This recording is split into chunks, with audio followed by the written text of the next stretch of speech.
Is the Ukraine minerals deal now dead, or can it be revived? What's your... Well, I'll let you know. I'm making a speech. You probably heard about it tomorrow night, so I'll let you know tomorrow night. But no, I don't think so. I think Mr. President. it's a great deal for us because, Biden very, very foolishly, stupidly, frankly, gave $300 billion and $350 billion more accurately to a country to fight and to try and do things. And you know what happened? We get nothing. We get nothing. Just gave it.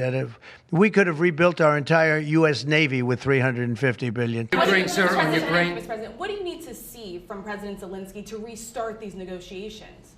Well, I just think he should be more appreciative because this country has stuck with them through thick and thin. We've given them much more than Europe, and Europe should have given more than us because, as you know, that's right there. That's the border.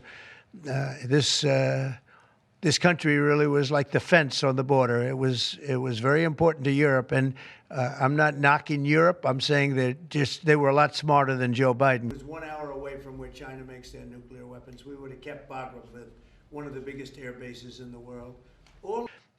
I want to see it end fast. I don't want to see this go on for years and years. Now, President Zelenskyy supposedly made a statement today in AP. I'm not a big fan of AP, so maybe it was an incorrect statement, but he said he thinks the war's going to go on for a long time.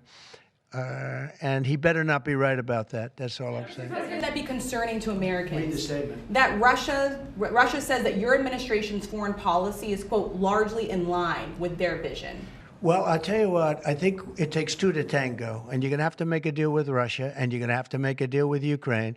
You're going to have the assent, and you're going to have the consent from the European nations, because I think that's important, and from us. I think everybody has to get into a room, so to speak, and we have to make a deal.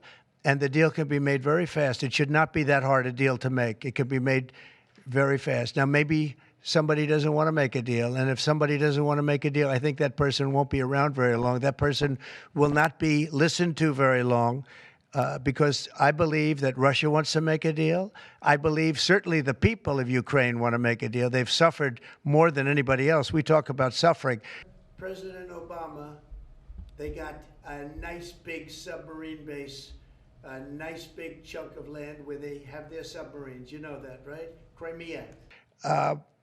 I can only say you can go back to Bush, you can go back to Obama, and go back to Biden. They took a lot. The only one they didn't get, you know what I gave them? I gave them anti-tank missiles. That's what I gave them. I gave them sanctions on Russia. I gave them javelins. You know the javelins? You know when they took out all those tanks? You know the tanks were heading to Kiev by the hundreds, and they were unstoppable. And I gave them javelins.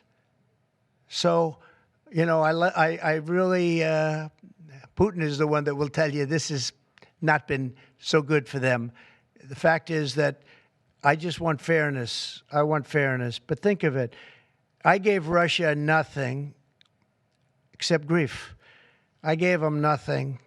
I gave them sanctions and javelins. That's what I gave them. Except grief. I gave them nothing. I gave them sanctions and javelins. And let me tell you, we have to make a deal because there are a lot of people being killed that shouldn't be killed. But remember, Trump gave them nothing and the other presidents gave them a lot. They gave them everything.